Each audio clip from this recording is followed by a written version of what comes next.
highlighted, and hopefully many more on the way. No, don't ruin the fun, Cam. Come on, Cam. Hey, Casker's being tested right now. He's being tested right now. Saw Clarity's big game. Casker's getting one at the end, but these are the ones that really matter. Off spawn, the entire tournament in terms of stealing first place on the line. A huge shot from Caskers to Cam. Now the pressure is there. Piece control going over. Caskers edits his way through.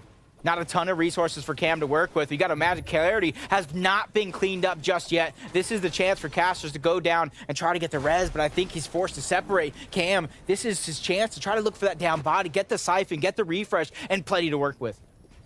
I'd love to see Casker win this out. He is getting pushed by Cam, though. And Cam is not the player you want pushing you, fighting you, but it looks like Casker knows where he is. He can line up the shot. Casker, ice in his veins. When his teammate needed him the most, he pulls up and comes up clutch. And they still have a chance in this one. Wow, brilliantly done. 5 more seconds. That siphon would have came through. He would have been at least able to defend himself. User's taking high ground. The heavy shotgun just laying waste to all these players, forcing them down low. A fight that these guys have been going at it all game long. At the beginning, visuals and scope. The back's up against the wall this time around. Pieces going on over. Huge tack from the side. Scope with a huge angle. Visuals now getting pressured. Forced to back up. Polarized trying to break through. Not finding what he looks for. The trade is going to be there. Down to a 1v1. And Polarized stands tall. Brilliantly done by Polarized. Big shots had to be hit there against scripted visuals, but that's not something he's afraid of by any means. And the revive comes through. Let's take a look, though, at how he actually got that first one. And the second. Using that burst assault rifle. Very well. Very calm as well. I like it in those sort of close range situations in early spawn fights. It feels very easy to control, and you can see exactly how effective it can be. I'm sure you'd rather have a shotgun, but it will work. For them, anything's better than nothing. But that's that teamwork. His teammate really drained the shields, drained the HP with the heavy. He cleaned him up with well-placed burst shots. And once again, another situation where near seconds from that siphon going through would have kept him alive with a chance to kind of fight back. And you can see a huge switch up again. Peterbot and BUGHA, they got aggressive early on in that last game, trying to get whatever surge they can work with against Acorn and Cold. But this time around, back to that same game plan they had from game number 1. Back to basics, back to square one. Will good old faithful pay dividends is the question. I see BUGHA and Peterbot. Walkers and Vert. Only 2 duos to finish in top 10 in week 1 that are currently still in the top 10. The 20-something teams that entered in that didn't have that chance last week are really taking opportunity at its finest and capitalizing on making it this far. I'm happy for them. I'm very happy for them, right? Because for people who don't know, coming into the FNCS Major this season, this team was the favorite in NA. They were the team that had performed the best in the Elite Cups. And they were the team that everyone thought would take the competition by storm, and having a heartbreaking start to the competition in week 1. This is definitely redemption for them. Maybe not quite at the level we saw in the preseason, but still boding very well here today. And who knows how these last 2 games will go and shape up the leaderboards. There's still always the opportunity. Death and Tahi no longer going at it with Muzz and Djinn, trying to find their surge elsewhere, spotting a player into the distance. 43, giving away his position. The surge tags are so important for a lot of these teams. Returning fire. Tahi not getting tagged up, but continuously trying to put out the shots. Anything landing there is going to be a huge success. Even if it's just one, take what they can get. They realize this is going to be a little bit of an Eastern pull. Their position is going to be more important than those momentary tags.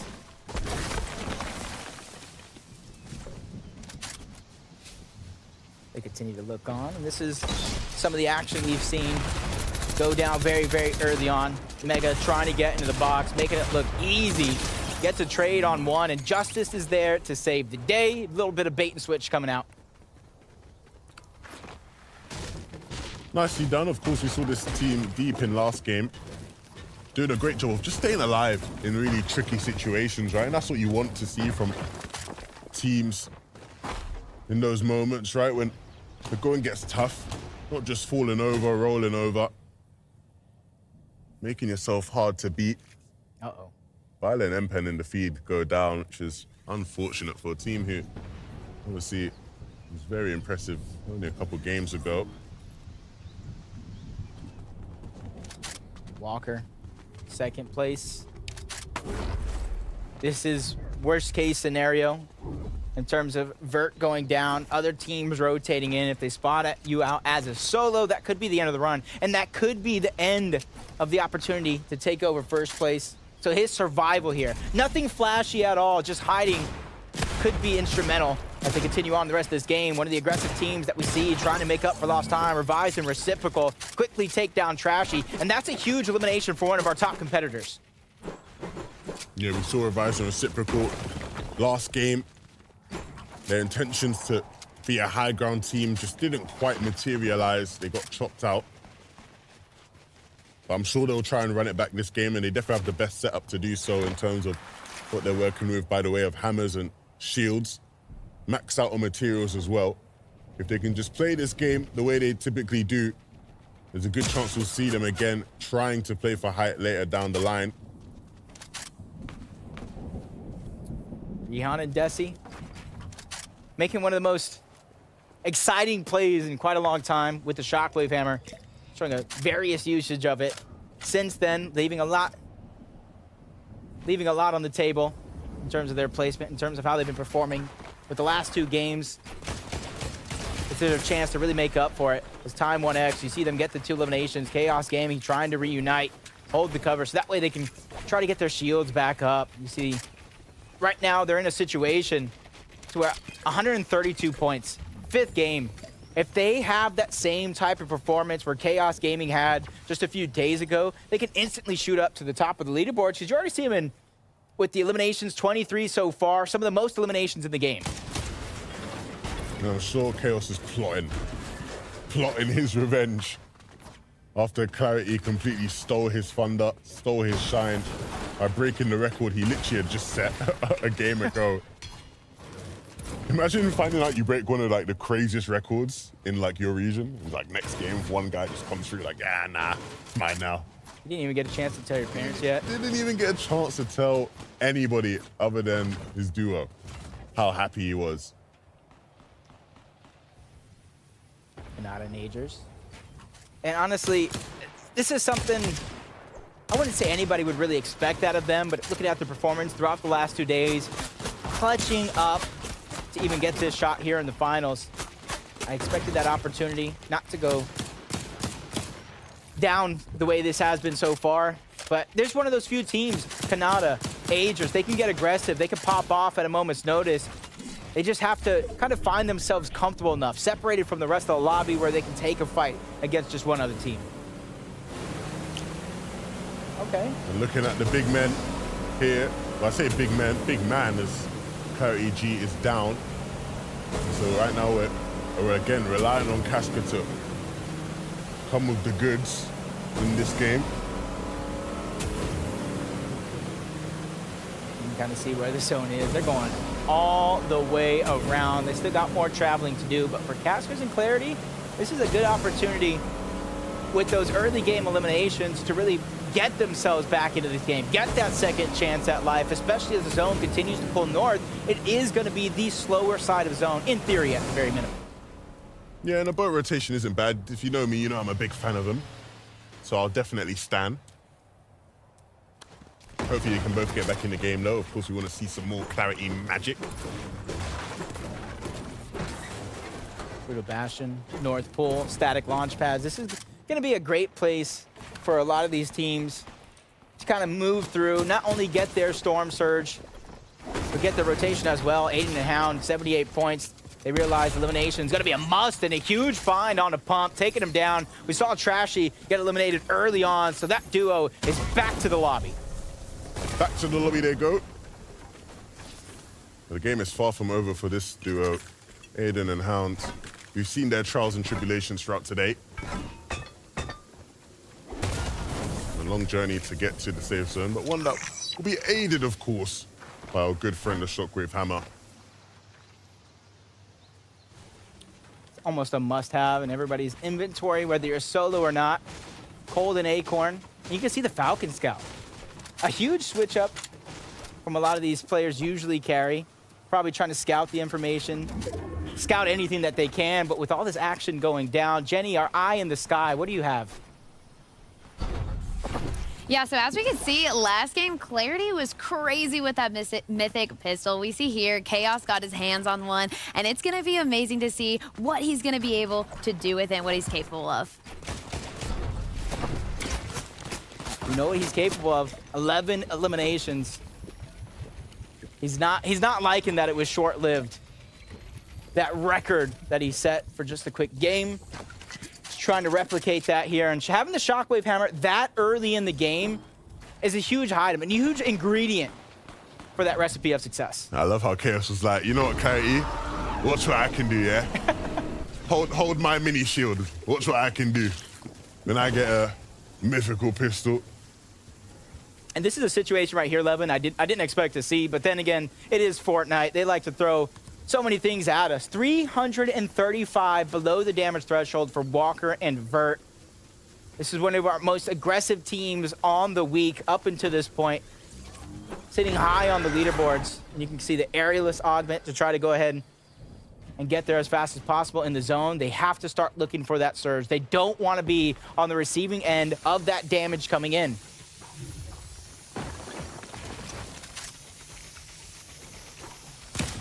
$279 above the damage threshold. You got Jackson, you got D-Roller. Right now, they got themselves a great spot in zone. They're just peeking, trying to make everybody's life that much harder. They realize no matter what the number is above the damage threshold, you can never feel too safe. As AV goes down, Peterbot beginning to get warmed up. Vert getting warmed up as well, just kind of called them out along with Walkers. They're finding the eliminations. They're finding the surge that they needed to put themselves in a much better position.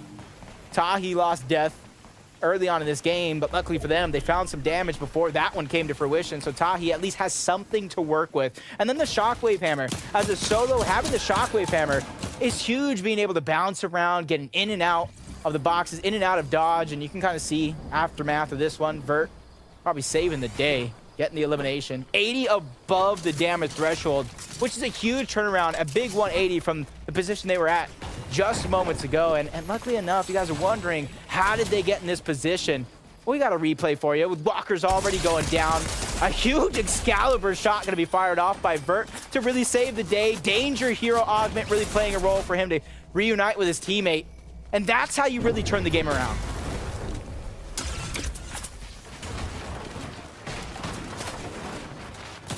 Time and Chaos, all eyes will be on them to see what their rebuttal to Clarity G and the Casca will be.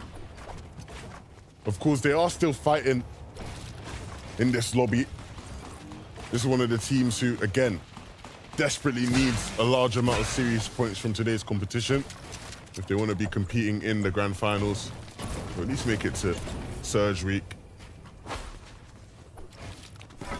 Peeking through the cones, getting information. Mikey got spotted out. He tries to make a run for it. He gets caught in the hands of both Cold and Acorn, finding that elimination. 1,100 above the damage threshold. They realized they were at after each and every game, down on Surge, fighting for their lives. They said, let's get ahead of it this time. 1,000 is the number they chose. Yeah, but look, it's not about how much Surge you have, it's about what you do with it. And right now, it's not looking great one bit for Acorn and Cold. Acorn, I said Acorn. Acorn is low on HP. Get some times to heal though. And a big pot will allow him to get back up as well.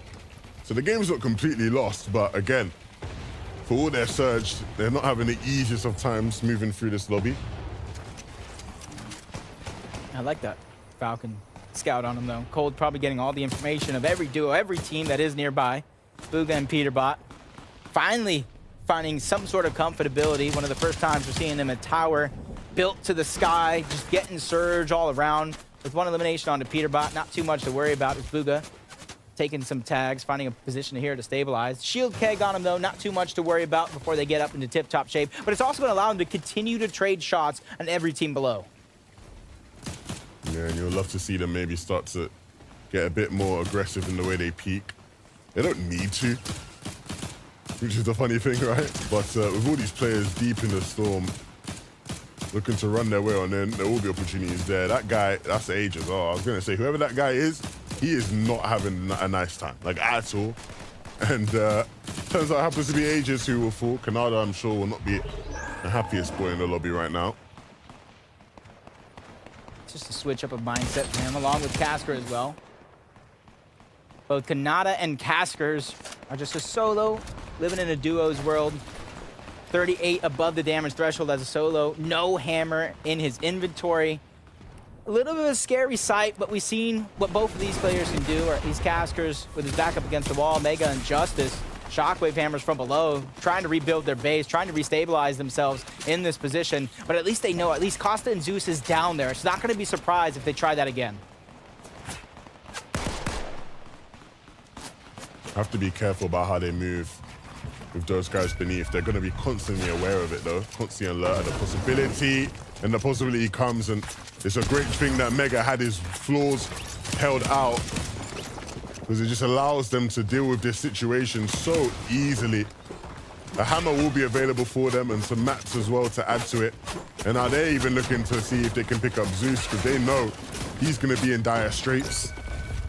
And Zeus is who they will find on the other side of some of these brick walls. The chase will continue, and he will fall. I don't think they got the elim, but nevertheless, they will get his loot. So easy pickings there for Mega and Justice. And for a team that we saw them try to take the high ground before. First you don't succeed, you try again. Shockwaving, getting themselves a nice uncontested spot for now.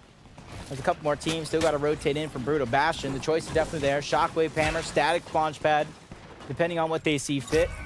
But no matter it, they have to be careful. And you got to imagine Acorn and Colt, that has to be their Falcon Scout, spotting all these players around them. That's so important and vital for their success throughout the rest of the game, because they know, is this spot contested? Are these players above? Are these players below? And you got to imagine Peterbot and BUGHA just outside of that scan range as well. Breaking norms and changing the game, that is their goal. Winning the game is also their goal, and it's the goal of everybody else in this lobby, I'd like to hope. For BUGHA and Peterbot, their goal will be to continue to close the gap between them and first place. That is going to be achieved by picking up players like Clicks here in these situations that aren't looking too hot, aren't looking too strong. You can see he's cautious of the players around him, but there are also players looking at him and pressuring him. And eventually he will run out of metal if he just has to sit here and hold.